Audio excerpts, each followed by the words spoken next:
Good morning everyone, I am Saumya Saxena. Welcome to एफसीओरिक विश्वास। आज हम क्या पढ़ने वाले हैं? लास्ट वीडियो में हमने छोड़ा था प्रॉपर्टीज़ ऑफ एसिड्स पे। तो आज हम लास्ट प्रॉपर्टी देखने वाले हैं एसिड की।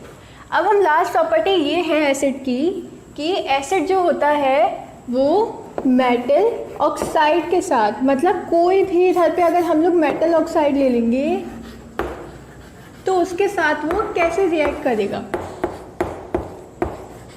तो उसका हम लोग एक एग्जाम्पल देख लेते हैं। जैसे कि हम लोगों ने देखा CuO ले लिया हम लोगों ने, ये एक मेटल ऑक्साइड है, Cu एक मेटल है और O तो ऑक्साइड के लिए आता ही है, आप सबको पता है। जब CuO रिएक्ट करेगा किसी भी एसिड से, मतलब कि हम लोगों ने ले लिया डाइल्यूट HCl, तो ये क्या फॉर्म करेगा? ये फॉर्म करेगा CuCl2 और H2 गैस रिलीज हो जाएगी। वैसे ये रिएक्शन आपकी बुक में नहीं दे रखी है पर इम्पॉर्टेंट है, इसीलिए मैं बता देती हूँ। अब देखो, जैसे कि हम लोगों ने एक बीकर लिया, इस बीकर में हम लोगों ने डाला कॉपर ऑक्साइड और उस कॉपर ऑक्साइड में हम लोगों ने डाला HCl। तो हम लोगों ने क्या नोटिस किया कि एक मैजिक हो गया। कैसा मैजिक? कि ये जो कलर था ना इसका, ये CuCl2 की फॉर्मेशन के बाद इसका कलर हो जाएगा ब्लू ग्रीन।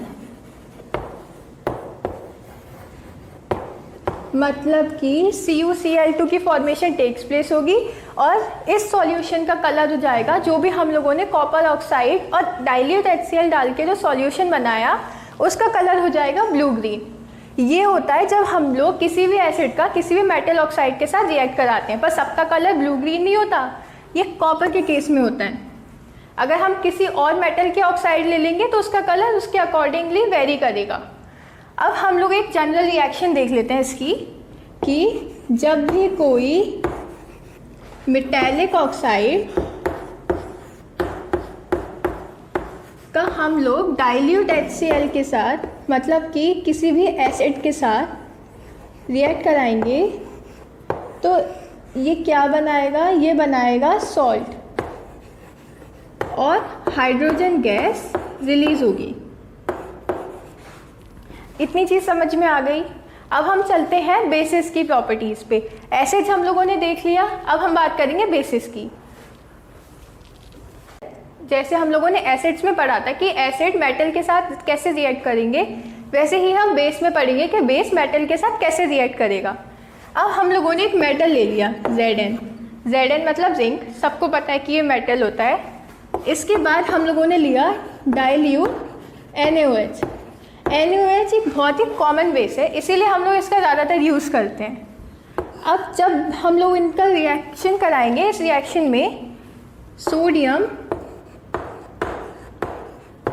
जिंकेट की फॉर्मेशन होगी। ये है सोडियम जिंकेट। अभी तक आपने बड़े छोटे छोटे फॉर्मूले पढ़े, छोटे छोटे कॉम्प्लेक्स मॉलिक्यूल्स देखे, जैसे NaOH हुआ, HCl हुआ। अब ये बहुत ही आपको ऐसा लग रहा होगा कितना कॉम्प्लेक्स है, पर इससे डरने की ज़रूरत नहीं है। इसके बारे में जो भी हायर क्लासेस में है, अभी तो फ्री रहो कि बस इतना ही है। और H2 गैस रिलीज हो जाएगी। सोडियम जिंकेट एक सॉल्ट है। अब इसकी हम लोग जनरल रिएक्शन देख लेते हैं कि जब भी हम लोग मेटल का एसिड के साथ, नहीं बेस के साथ हम लोग रिएक्शन कराएंगे तो इसमें सॉल्ट की फॉर्मेशन होगी और H2 गैस रिलीज होगी। अगर आप लोगों को सिर्फ इतना पता है ना कि जनरल रिएक्शन कैसे होती है, कि मेटल का बेस के साथ कराएंगे, उसके बाद सॉल्ट बनेगा, H2 गैस रिलीज होगी, या फिर कोई भी और रिएक्शन की अगर हमें बेसिक रिएक्शन मालूम है तो आप कोई भी रिएक्शन परफॉर्म कर सकते हो।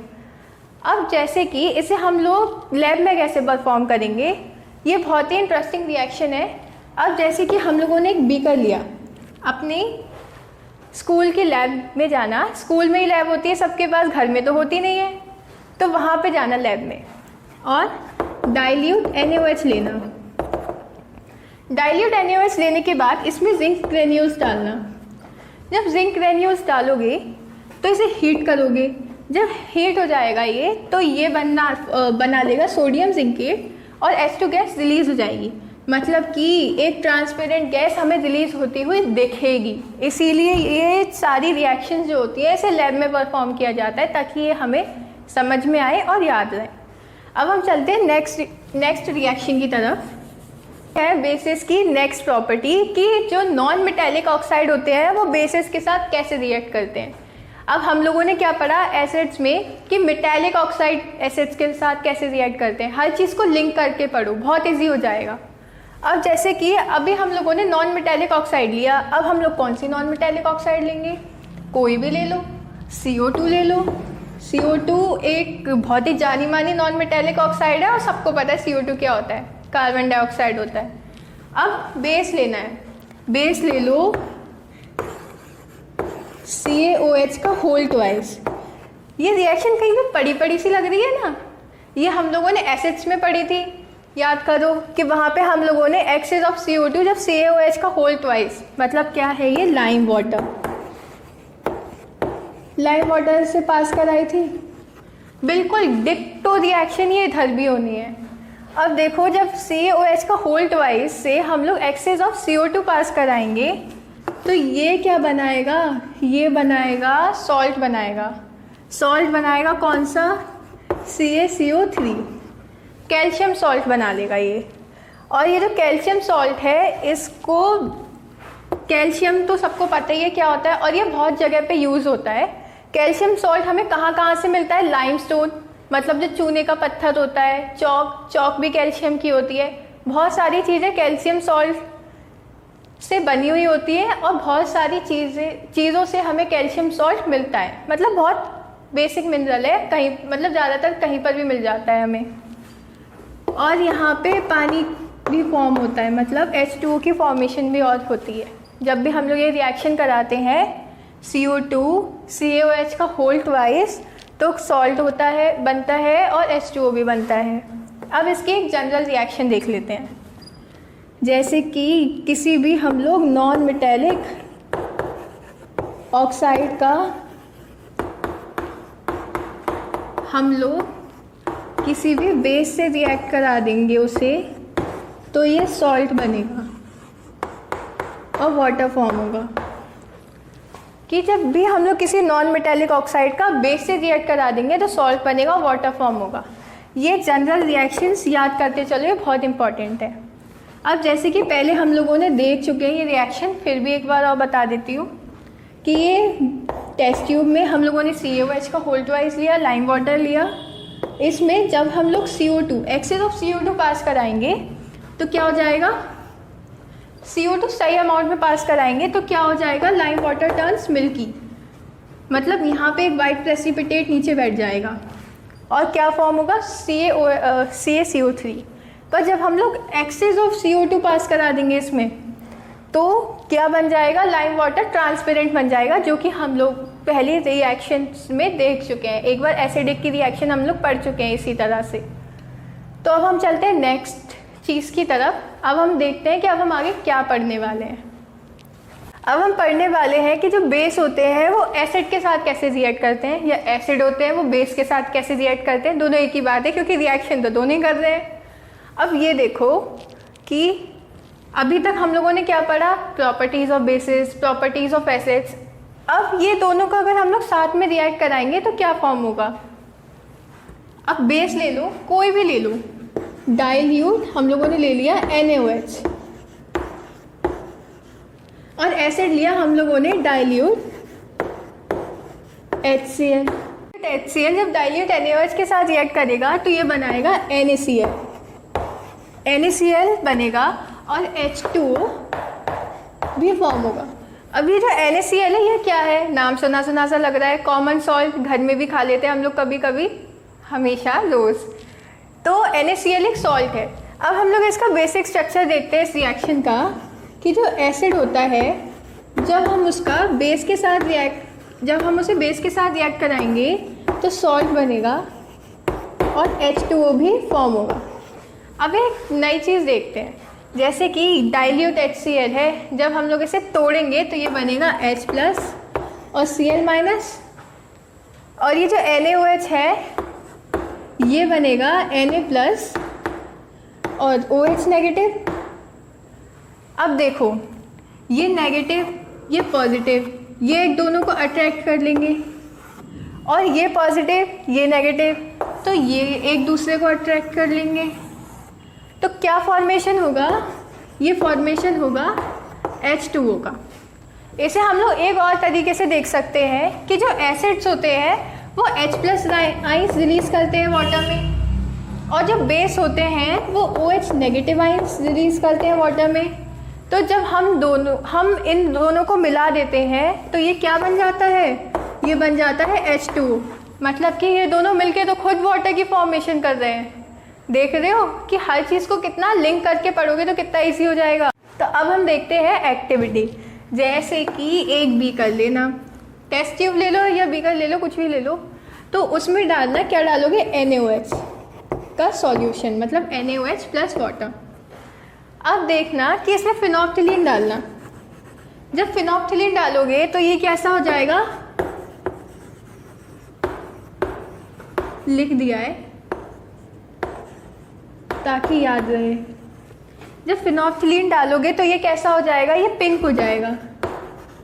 जैसा कि हमें पता है कि फिनोप्थिलीन क्या है, एक इंडिकेटर है। जब ये बेस में जाएगा तो ये कैसा हो जाएगा? पिंक हो जाएगा। पर जब हम इसमें HCl डाल देंगे, डाइल्यूट HCl, तो ये कैसा हो जाएगा? ये सॉल्यूशन हो जाएगा कलरलेस। मतलब कि अब जैसे ये पिंक था तो इसमें NaOH प्लस HCl दोनों प्रेजेंट होंगे तो ये हो जाएगा कलरलेस, क्योंकि इसने क्या किया? इसने जो बेस का इफ़ेक्ट था उससे न्यूट्रलाइज कर दिया। एसिड ने बेस के इफ़ेक्ट को न्यूट्रलाइज कर दिया, और इसी चीज़ को हम लोग कहते हैं न्यूट्रलाइजेशन रिएक्शन।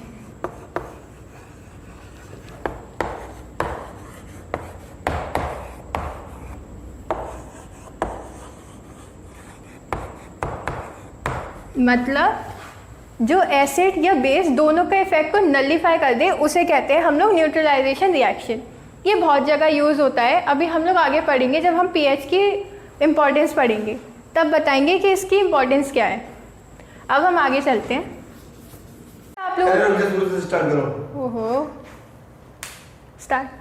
तो आज अब हम पढ़ने वाले हैं इम्पॉर्टेंस ऑफ पीएच, मतलब पीएच हमारे लिए कैसे इम्पॉर्टेंट है। अभी तक हम लोगों ने देखा कि कोई भी सब्सटेंस है वो बहुत ज़्यादा एसिडिक है, मतलब पीएच उसका बहुत कम है तो वो भी हमारे लिए हार्मफुल है। कोई सब्सटेंस है जिसका पीएच बहुत ज़्यादा है, जैसे कि वो बहुत ज़्यादा बेसिक है, स्ट्रॉन्ग बेस है, तो वो भी हमारे लिए हार्मफुल है। अब जैसे कि आजकल हम लोग क्या कह रहे हैं कि जो सैनिटाइज़र हो रहा है इसमें है ना 60% अल्कोहल चाहिए, 80% अल्कोहल होनी चाहिए।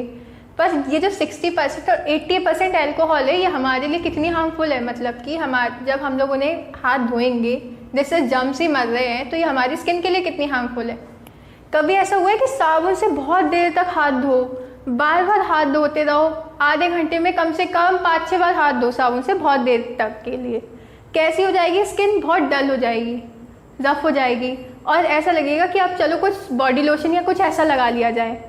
तो ये अब हम लोग इस टॉपिक में अब हम लोग ये सब डिस्कस करेंगे कि हमारे साथ ऐसा क्यों होता है। सबसे पहले जो हमारी ह्यूमन बॉडी होती है वो सिर्फ 7 से लेके 7.8 तक पीएच में वर्क करती है। अगर पीएच इससे ज़्यादा होता है, पीएच इससे ज़्यादा जाने लगता है तो ये हमारे लिए ही हार्मफुल होता है, और पीएच इससे कम होता है तो ये भी हमारे लिए हार्मफुल होता है। जब बारिश आती है, आजकल हम लोग ये सुन रहे हैं एसिड रेन के बारे में, जो मैंने अपने फर्स्ट वीडियो लेक्चर में भी डिस्कस किया था कि क्या होता है उस पीएच में, क्या होता है 5.6 से पीएच कम हो जाता है एसिड रेन का, तो हम लोग उसे कहते हैं एसिड रेन। और ये क्या करती है कि जब भी हम लोग कि जो हमारा एक्सटर्नल बॉडी होती है वो सिर्फ इतना पीएच में वर्क करती है। अब क्या हुआ? एसिड रेन हो गई, हम लोग बारिश में भीग गए, अब क्या हुआ? हमें क्या हुआ कि स्किन डिसीजेज होने लगी, फोड़े फुंसियाँ होने लग गए हमें। अब क्या होगा? ये किसके कारण हो रहा है? ये इसके कारण हो रहा है क्योंकि ये जो रेन का पीएच है वो कम हो गया, और रेन अब रेन नहीं रही, वो हो गई, बन गई एसिड रेन। और जब ये एसिड रेन रिवर में चली जाती है तो क्या करती है, एक्वेटिक स्पीशीज़ को हार्म करती है, जैसे कि फिश। एक्वेटिक स्पीशीज़ तो पता ही होगा सबको, फिश, टॉर्टोइज, मैनी अदर्स। तो ये हार्म करती है, ये मर भी जाते हैं क्योंकि पीएच हो जाता है वो बहुत कम हो जाता है। अब हम दूसरी चीज़ देखते हैं। दूसरी चीज़ ये कि सॉइल, जैसे कि अब है ना, अब हम बात करेंगे सॉइल की। तो जब भी हमें कोई प्लांट ग्रो करना होता है तो हम लोग क्या देखते हैं, सॉइल का पीएच। जब हम सॉइल का पीएच देखेंगे तब हमें ये पता चलेगा कि अब हमें इसमें कौन सा प्लांट ग्रो करना है। जैसे कि कुछ प्लांट्स ऐसे होते हैं जैसे कि एप्पल, वो एसिडिक सॉइल में ग्रो करते हैं। और कुछ प्लांट्स ऐसे होते हैं जैसे कि बहुत सारे प्लांट्स होते हैं जैसे कि बनाना और बहुत सारे, वो बेसिक सॉइल में ग्रो करते हैं। पर इनकी सॉइल की पीएच इतनी ज़्यादा नहीं होती कि 9, 10। इनकी सॉइल की पीएच होती है जस्ट 6 से लेके 7। मतलब ये एसिडिक भी हो सकते हैं, बेसिक भी हो सकते हैं। पर अगर इससे कम अगर पीएच जाता है, इससे कम अगर पीएच जाएगा तो ये अलग तरीके के प्लांट को ग्रो करेंगे। और क्या पता पीएच इतना ज़्यादा चला जाए कि ये सॉइल को मतलब ग्रो करने लायक ही ना छोड़े और इसमें कोई प्लांट ग्रो भी ना हो। इसीलिए हम लोग इस सॉइल का पीएच चेक करते हैं, और सॉइल का पीएच चेक करना इम्पॉर्टेंट है हमें एग्रीकल्चरल फैक्टर्स में और बहुत सारी और जगहों में। अब हम देखते हैं नेक्स्ट इम्पॉर्टेंस। अब हम लोग देखते हैं कि जो हमारा जो डाइजेस्टिव सिस्टम होता है उसमें भी कभी कभी हमें कैसी प्रॉब्लम्स होती हैं, एसिडिटी हो गई, पेट में दर्द हो रहा है, इरिटेशन हो रही है, नहीं बैठा जा रहा। क्यों होता है ये सब? कभी सोचा है? सोचा तो होगा, पता नहीं चला होगा क्यों होता है। देखो, जब भी हमारा जो स्टोमक होता है वो 1.5 से लेके 1.8 pH तक का एसिड रिलीज़ करता है, HCl एसिड। अब क्या होता है जब हम लोग और ज़्यादा खाना खाते हैं, जैसे गरम मसाले वाला, कभी कभी क्या होता है खाने में तेल अच्छा नहीं होता, ज़्यादा तेल घी वाला खाना होता है, तो ये क्या करता है इस एसिड को और कम कर देता है, पीएच जो होता है उसका और कम कर देता है। तो क्या होता है हमें प्रॉब्लम होती है एसिडिटी की। तो उस टाइम हम लोग क्या लेते हैं, एंटासिड्स लेते हैं। एंटासिड्स क्या होता है, ये एक ऐसे बेसिस होते हैं जो न्यूट्रलाइज कर देते हैं एसिड्स का इफेक्ट। और सबसे कॉमन एंटासिड्स जो होता है मिल्क ऑफ मैग्नीशिया, MgOH का होल ट्वाइस, जो हम लोग ज़्यादातर लेते हैं। अब सेकेंड प्रॉपर्टी क्या होती है कि जब हम लोग कहते हैं दांत में कीड़ा लग गया, टूथ देके पेस्ट नहीं कर रहे हैं, बताओ तो क्यों होता है, मतलब कैसे लग जाता है कीड़ा? जो लोग पेस्ट ढंग से नहीं करते, 2 टाइम ब्रश नहीं करते, उनके दांतों में कीड़े लग जाते हैं और जल्दी सड़ जाते हैं, ख़राब हो जाते हैं। कैसे, क्यों होता है ये? हमने खाना खाया, खाना खा के ब्रश नहीं किया, जाके सो गए। एसिड क्या होता है, एसिड का पीएच धीरे धीरे कम हो गया। जो हम लोग खाना खाते हैं उसमें एसिडिक प्रेजेंस तो होती ही है, थोड़ा थोड़ा एसिड तो हर चीज़ में प्रेजेंट होता है। बहुत सारे फ्रूट्स के एग्जांपल्स हम लोगों ने फर्स्ट लेक्चर में देख लिए थे। अब क्या हुआ, खाया, खा के जाके सो गए, उसके बाद क्या हुआ, पीएच कम होता चला गया, बैक्टीरियल डिकम्पोजिशन हुआ शुगर का। क्या हुआ, शुगर और ग्लूकोज का डिकम्पोजिशन हुआ, ग्लूकोज और शुगर का डिकम्पोजिशन हुआ, तो क्या लग गया, कीड़ा लग गया। अब ये कीड़ा, अब जैसे कि pH 5.5 से जब कम हो जाता है तो हमारे जो दांत होते हैं वो सड़ने लग जाते हैं। दांत किससे बने होते हैं, इनेमल से। इनेमल कैसा सब्सटेंस है, हार्डेस्ट सब्सटेंस है हमारी बॉडी का, जो कभी वाटर में भी डिज़ोल्व नहीं होता। पर जब इसमें pH कम हो जाता है तो ये कैसा हो जाता है, कोरोडेड हो जाता है, कोरोड हो जाता है। कोरोड का मतलब तो सब जानते ही होंगे, मतलब जंग लग जाती है उस pH में, मतलब उस दांत में जंग लग जाती है। pH में तो जंग नहीं लगेगी, दांत में क्या हो गया, जंग लग गई, कीड़ा लग गया, दांत खराब हो गए। फिर क्या, डेंटिस्ट के चक्कर काट रहे हैं। तो ऐसा मत करो, 2 टाइम ब्रश करो, ब्रश करके सो। अब हम लोग ने एक लास्ट एग्जाम्पल, मतलब एग्जाम्पल्स तो बहुत सारे होते हैं पर अब बहुत सारे डिस्कस तो नहीं करेंगे ना, तो एक लास्ट देख लेते हैं जो आपकी बुक में भी गिवन है। कभी क्या होता है, हमें चींटी ने काट लिया या कोई बी ने काट लिया, तो क्या होता है, बहुत ज़ोर की इरिटेशन होती है। 1-2 मिनट के लिए तो ऐसा लगता है क्या है यार, ये क्या है, इसके पास और कोई काम नहीं है कि बस काट लिया चली गई। तो ऐसे इसलिए होता है क्योंकि जब वो हमें काट लेती है तो वो एक एसिड कुछ जैसे आंट तो होती है, फॉर्मिक एसिड होता है उसके पास, बी के पास मेथेनोइक एसिड होता है, तो वो हमारे उस सरफेस पे छोड़ देती है, जिसकी वजह से हमें इरिटेशन होती है। पर थोड़ी देर बाद क्या होता है, हम लोग जब अपना मतलब थोड़ी देर बाद वो एसिड नलीफाई हो जाता है, इधर उधर चला जाता है, तो क्या होता है फिर हम लोग नॉर्मल हो जाते हैं। बट एट दैट टाइम जब वो हमारे बॉडी सरफेस पे वो एसिड रिलीज़ करती है तब हमें बहुत इरिटेशन होती है, जिसके लिए एक बहुत ही कॉमन रेमेडी है डॉग प्लांट से। हम लोग लीफ होती है डॉग प्लांट की, उससे हम लोग रब करते हैं उस सरफेस को, तो ठीक हो जाता है। तो आज के वीडियो लेक्चर में बस इतना ही, बाकी हम अगले नेक्स्ट वीडियो लेक्चर में पढ़ेंगे। अगर आपको इस चैप्टर के नोट्स चाहिए तो नीचे डिस्क्रिप्शन बॉक्स में जो नंबर दिया गया है उस पर आप कांटेक्ट करिए। अगर ये वीडियो पसंद आई तो लाइक कीजिए, सब्सक्राइब कीजिए। Thank you.